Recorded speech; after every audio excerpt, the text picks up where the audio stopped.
Good morning everyone. Zoology की online class में आप सभी का स्वागत है।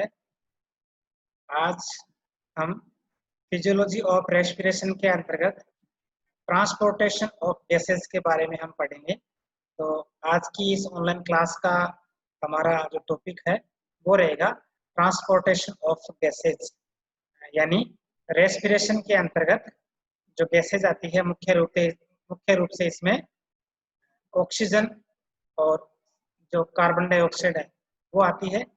इन गैसेस का ब्लड के द्वारा ट्रांसपोर्टेशन कैसे होता है, किस रूप में होता है, किसके साथ होता है, ये हम पढ़ेंगे। ट्रांसपोर्टेशन ऑफ गैसेस, जैसा कि हम अब तक हम पढ़ चुके हैं कि रेस्पिरेशन के अंतर्गत ग्लूकोज का ऑक्सीडेशन होता है जिससे कि कार्बन डाइऑक्साइड और पानी बनता है। यानी ग्लूकोज का जब ऑक्सीकरण होता है तो उसमें एनर्जी के साथ साथ CO2 और H2O बनता है, और CO2 को हम एक्सपायरेशन के द्वारा शरीर से बाहर निकालते हैं, और जो H2O होता है वो सेल में, बॉडी में काम आ जाता है, तथा जो एनर्जी होती है वो भी हमारे शरीर की के लिए आवश्यक होती है। जैसा कि हम पढ़ चुके हैं कि इंस्पायरेशन और एक्सपायरेशन के दौरान गैसों का एक्सचेंज होता है और O2 का विनिमय है वो होता है। हम जानते हैं कि जब हम ब्रीथिंग के द्वारा, जब जो हमारा जो रेस्पिरेटरी जो ट्रैक्ट है उसके द्वारा जब ऑक्सीजन है वो वायुकोश में या एल्वियोलाई में पहुंचती है, वहां से ऑक्सीजन ब्लड में जाती है। यहाँ एक्सचेंज ऑफ गैसेज, ये विषय हम पहले पढ़ चुके हैं कि गैसों का जो विनिमय वो कैसे होता है। एल्वियोलाई से ऑक्सीजन ब्लड में आ जाती है। अब ब्लड से जो ऑक्सीजन है वो ट्रांसपोर्ट होती हुई सेल्स तक जाती है, और सेल्स में ऑक्सीडेशन की क्रिया होती है जहां पर खाद्य पदार्थ यानी ग्लूकोज का ऑक्सीकरण होता है जिससे कि वहां CO2 उत्पन्न होती है, और वो CO2 सेल से फिर वापस ब्लड में आती है। ब्लड के द्वारा फिर CO2 का ट्रांसपोर्टेशन होता है और वहां से CO2 एल्वियोलाई में पहुंचती है। इस तरह से हमने देखा कि वायुकोश से जब ऑक्सीजन ब्लड में आती है तो ब्लड के द्वारा जब सेल तक पहुंचती है, तो इस दौरान ये जो ऑक्सीजन है वो ब्लड के द्वारा ट्रांसपोर्ट हो रही है। तो ये कैसे होती है, किसके साथ होती है, ये हमें पढ़ना है आज कि transportation of gases. Transportation of gases के अंतर्गत दो गैसेज हैं, O2 और CO2। तो यहाँ वायुकोश से जब ऑक्सीजन ब्लड में आ जाती है तो यहाँ ब्लड में, ब्लड कैपिलरीज के अंदर जो ऑक्सीजन है इसका ट्रांसपोर्टेशन कैसे होता है। इसके बाद में जब ऑक्सीजन सेल में पहुंचती है जहां पर ऑक्सीकरण की क्रिया होती है, ऑक्सीकरण के द्वारा एनर्जी पानी के साथ साथ जब CO2 बनती है तो यह CO2 वापस एक्सचेंज ऑफ गैसेज के द्वारा ब्लड में आ जाती है, और ब्लड से CO2 भी वापस ट्रांसपोर्ट होती हुई एल्वियोलाई तक पहुंचती है। तो ये CO2 का ट्रांसपोर्टेशन है वो यहाँ कैसे होता है। आज का जो हमारा टॉपिक है, आज हम यह देखेंगे कि ऑक्सीजन और कार्बन डाइऑक्साइड इन दोनों का ट्रांसपोर्टेशन, ब्लड में जो इनका ट्रांसपोर्टेशन है, परिवहन है, यानी ये कैसे वायुकोश से सेल तक जाती है, और CO2 कैसे सेल से वापस ब्लड से होती हुई वायुकोश तक पहुंचती है। ये ट्रांसपोर्टेशन है। ये ट्रांसपोर्टेशन किसके द्वारा होता है ये हमें देखना है। जैसा कि हम जानते हैं कि जब इंस्पायरेशन के द्वारा जो हमारा जो रेस्पिरेटरी जो ट्रैक्ट है, nasal cavity, trachea, bronchioles, lungs, और उसके बाद में फाइनली एल्वियोलाई या वायुकोश में जब ऑक्सीजन पहुंचती है, वहां एल्वियोलाई या वायुकोश में ऑक्सीजन पहुंचने के बाद में एल्वियोलाई के चारों तरफ पाए जाने वाला जो ब्लड है वहां तक ऑक्सीजन चली जाती है। ब्लड में जाने के बाद में जो ऑक्सीजन है वो किस रूप में ट्रांसपोर्ट होती है हमें ये देखना है। The transport of oxygen by blood. हम जानते हैं कि ब्लड के अंदर RBC नामक सेल पाई जाती है, लाल रुधिर कणिकाएं होती है, और RBC के अंदर एक पिगमेंट होता है जिसे हम हीमोग्लोबिन कहते हैं। यानी ब्लड में RBC के भीतर हीमोग्लोबिन नामक एक पिगमेंट पाया जाता है, और यह हीमोग्लोबिन जो पिगमेंट है यह ऑक्सीजन को ग्रहण करता है जिससे कि ऑक्सी हीमोग्लोबिन नामक कंपाउंड बनता है। इस तरह से जो ब्लड सेल है आरबीसी, उस आरबीसी के द्वारा हीमोग्लोबिन के साथ ऑक्सी हीमोग्लोबिन के रूप में ऑक्सीजन का ट्रांसपोर्टेशन होता है। यानी जो ऑक्सीजन का ट्रांसपोर्टेशन है वो किस रूप में होता है? ऑक्सी हीमोग्लोबिन के रूप में होता है। किसके द्वारा होता है? हीमोग्लोबिन के द्वारा होता है। हीमोग्लोबिन कहाँ होता है?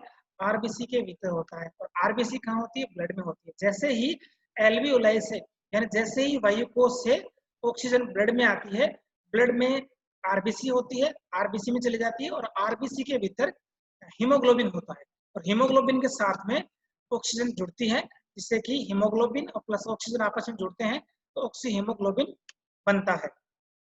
इस चित्र में आप देखिए, जैसा कि मैंने बताया कि आरबीसी के भीतर हीमोग्लोबिन होता है और हीमोग्लोबिन है वो ऑक्सीजन के साथ जुड़कर ऑक्सी हीमोग्लोबिन नामक कंपाउंड बनाता है। जैसा कि इस चित्र में हमें दिखाई दे रहा है कि जब ऑक्सीजन एल्वियोलाई या वायुकोश में पहुंचती है, जैसा कि यहाँ ये ऑक्सीजन के मॉलिक्यूल्स दिखाए हुए हैं और इस वायुकोश के चारों तरफ एक ब्लड कैपिलरी है, रुधिर केशिका है।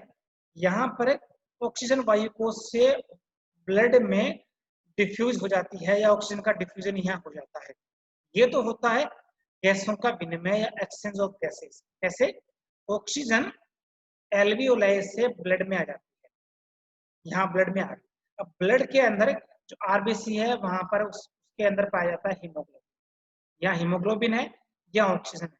ऑक्सीजन है वो ब्लड में आ जाती है, इसका डिफ्यूजन होता है और यहाँ पर आने के बाद में हीमोग्लोबिन के साथ में ऑक्सीजन जुड़ती है, जिससे कि ऑक्सी हीमोग्लोबिन नामक कंपाउंड बनता है। ये ऑक्सी हीमोग्लोबिन बन गया। अब ऑक्सी हीमोग्लोबिन के द्वारा ऑक्सीजन है वो ब्लड में, पूरी बॉडी में उसका ट्रांसपोर्टेशन होता है। यानी हीमोग्लोबिन के साथ में ऑक्सीजन जुड़ती है, जिससे कि ऑक्सी हीमोग्लोबिन बनता है। ऑक्सी हीमोग्लोबिन के द्वारा ऑक्सीजन है वो पूरे शरीर में वो ब्लड के द्वारा वो ट्रांसपोर्ट होती है।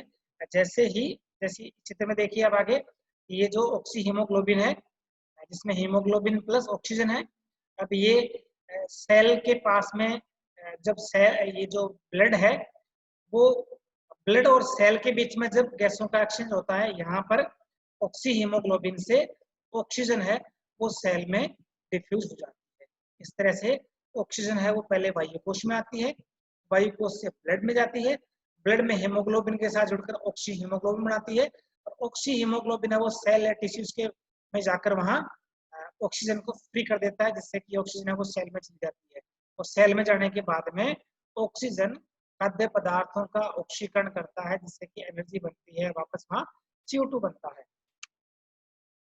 इस चित्र में देखिए आप, हम जानते हैं कि आरबीसी के भीतर हीमोग्लोबिन पाया जाता है और हीमोग्लोबिन एक ग्लोबुलर प्रोटीन होती है जिसमें कि 4 पेप्टाइड श्रृंखलाएं या 4 पेप्टाइड चेन होती है और प्रत्येक चेन है उसमें एक हिम ग्रुप पाया जाता है।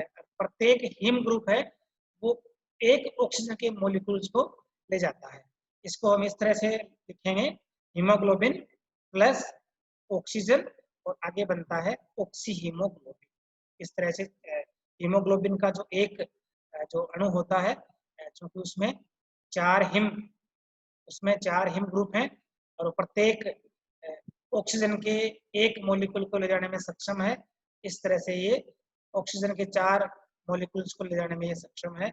इस तरह से हीमोग्लोबिन और ऑक्सीजन जुड़कर ऑक्सी हीमोग्लोबिन नामक कंपाउंड बनाते हैं, जिसके द्वारा जो ऑक्सीजन है उसका ट्रांसपोर्टेशन होता है। इसके द्वारा फिर से एक बार देखिए आप, यहाँ हीमोग्लोबिन को दर्शाया गया है, ये ऑक्सीजन है और आपस में क्रिया करके हीमोग्लोबिन के साथ में ऑक्सीजन के 4 मॉलिक्यूल जुड़ते हैं, जिससे कि ऑक्सी हीमोग्लोबिन बनता है।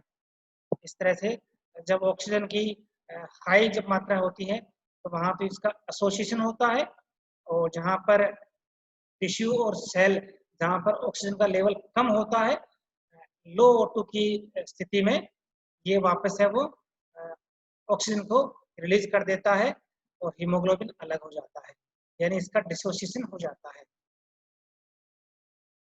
इस चित्र में देखिए आप कि जो हीमोग्लोबिन है ये आरबीसी सेल है, आरबीसी सेल के भीतर हीमोग्लोबिन मॉलिक्यूल से दिखाया हुआ है ऑक्सीजन लंग्स से या कहीं एल्वियोलाई से प्रवेश करती है, किसमें, आरबीसी के भीतर प्रवेश करती है, जिससे कि आरबीसी में ऑक्सीजन है वो हीमोग्लोबिन के साथ में जुड़ती है और ऑक्सी हीमोग्लोबिन बनता है।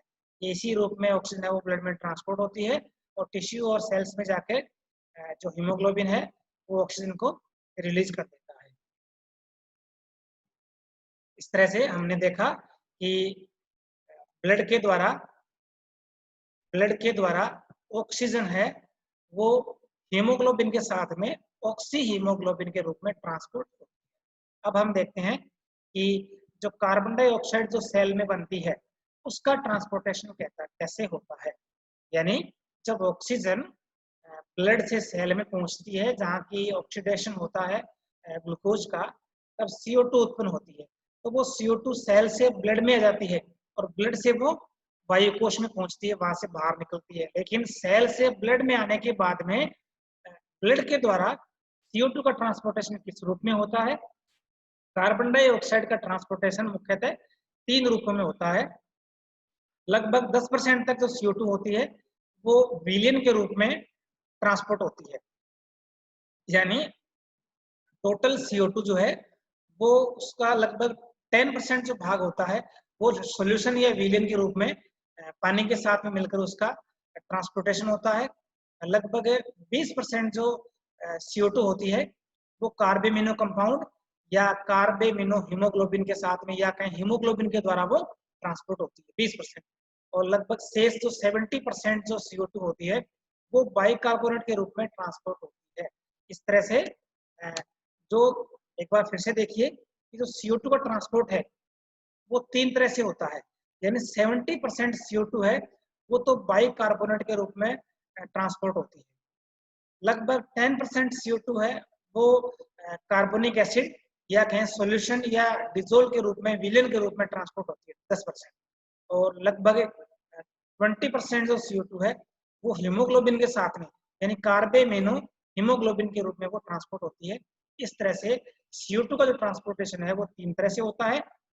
हम जानते हैं कि वायुकोश और फिर ब्लड और ब्लड से फिर लास्ट में सेल में जब O2 है जो पहुंचती है वहां पर ऑक्सीडेशन के बाद में वहां सेल में CO2 उत्पन्न होती है। कार्बन डाइऑक्साइड जो है कोशिका में बनती है और वहां से CO2 है वो जब ब्लड में आती है तो ब्लड में आने के बाद में सबसे पहले CO2 क्या करती है कि ब्लड में CO2 H2O के साथ में क्रिया करती है, पानी के साथ में क्रिया करती है, जिससे कि H2CO3 बनता है, कार्बोनिक एसिड बनता है।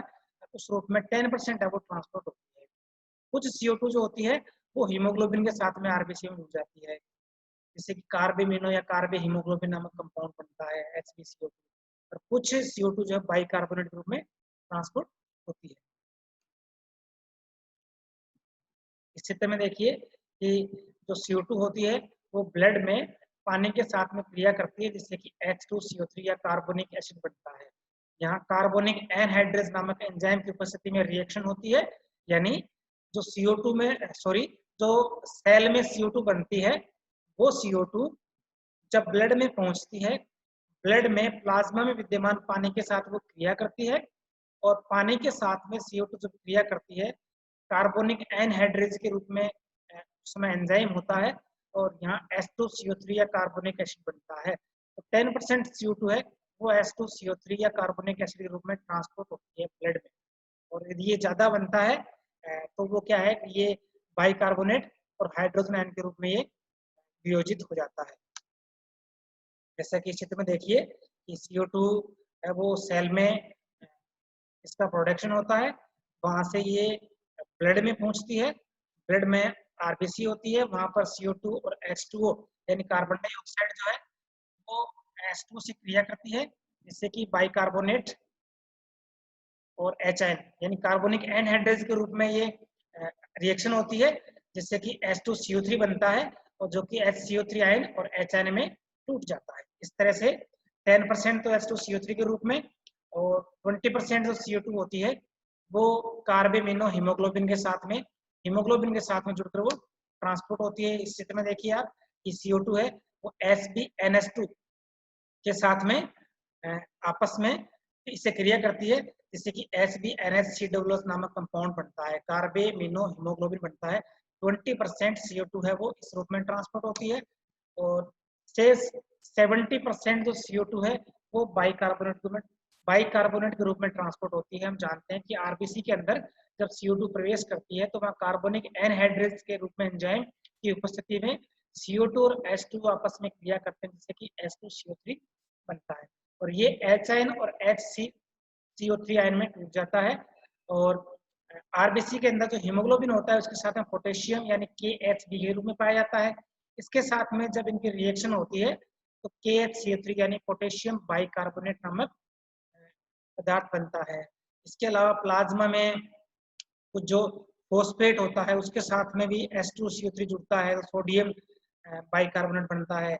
या जब जो प्लाज्मा प्रोटीन है वो भी सोडियम के साथ जुड़ी रहती है, तो उसके साथ जब बाइकार्बोनेट आयन जुड़ते हैं तो वहां पर भी सोडियम बाइकार्बोनेट बनता है। इस तरह से 70% CO2 जो है वो सोडियम बाइकार्बोनेट, पोटेशियम बाइकार्बोनेट, या हम कहें कि बाइकार्बोनेट आयन के रूप में ट्रांसपोर्ट होती है। इस तरह से ये एक क्लोराइड शिफ्ट रिएक्शन भी होती है, जिसके द्वारा भी CO2 का ट्रांसपोर्टेशन होता है। इस चित्र में आप देखिए कि प्लाज्मा में CO2 है वो आरबीसी में प्रवेश करती है और आरबीसी में पानी के साथ जुड़कर H2CO3 बनाती है। H2CO3 पोटेशियम हीमोग्लोबिनेट के साथ क्रिया करता है, जिससे कि HSB प्लस बाइकार्बोनेट आयन बनता है। तो प्लाज्मा में जब सोडियम क्लोराइड है वो सोडियम और क्लोराइड आयन में टूटता है, और आरबीसी की जो मेम्ब्रेन होती है वो नेगेटिव आयन के प्रति पारगम्य होती है, जिसके कारण क्लोराइड आयन है वो आरबीसी में प्रवेश करते हैं, जहां पर क्लोराइड आयन बाइकार्बोनेट के साथ क्रिया करेंगे, जिससे कि KCl पोटेशियम क्लोराइड और बाइकार्बोनेट आयन बनते हैं। इस तरह से क्लोराइड है उसका विस्थापन या उसकी शिफ्टिंग हो जाती है, और जो बाइकार्बोनेट आयन है वो आरबीसी से बाहर प्लाज्मा में पहुंचकर सोडियम के साथ जब क्रिया करेंगे सोडियम बाइकार्बोनेट नामक कंपाउंड बनता है। इस तरह से क्लोराइड शिफ्ट के द्वारा भी CO2 का ट्रांसपोर्टेशन सोडियम बाइकार्बोनेट के रूप में होता है, और जहाँ की क्लोराइड की शिफ्टिंग भी हो जाती है। इस तरह से आज की इस ऑनलाइन क्लास में हमने देखा कि जो गैसेज मुख्यतः O2 और CO2 जो कि रेस्पिरेटरी सिस्टम के अंतर्गत मुख्यतः महत्वपूर्ण गैसेज हैं। इसमें CO2 का जो ट्रांसपोर्टेशन होता है वो 70% तो बाइकार्बोनेट के रूप में, 10% डिजोल्व CO2 के रूप में या कहें कार्बोनिक एसिड के रूप में, और 20% CO2 होती है वो हीमोग्लोबिन के साथ में ट्रांसपोर्ट होती है। इसके अलावा जो ऑक्सीजन है, ऑक्सीजन जो होती है वो आरबीसी के भीतर पाए जाने वाले हीमोग्लोबिन के साथ में जुड़कर ट्रांसपोर्ट होती है, ऑक्सी हीमोग्लोबिन के रूप में ट्रांसपोर्ट होती है। इस तरह से आज का जो हमारा टॉपिक था ट्रांसपोर्टेशन ऑफ गैसेज, इसमें O2 और CO2 मुख्य गैसेज होती है। तो ऑक्सीजन का ट्रांसपोर्टेशन है वो ऑक्सी हीमोग्लोबिन के रूप में हीमोग्लोबिन द्वारा या ब्लड के द्वारा ट्रांसपोर्टेशन होता है, और CO2 का ट्रांसपोर्टेशन है वो ब्लड के द्वारा बाइकार्बोनेट के रूप में या कार्बोनिक एसिड के रूप में तथा हीमोग्लोबिन के साथ में किया जाता है। Thank you.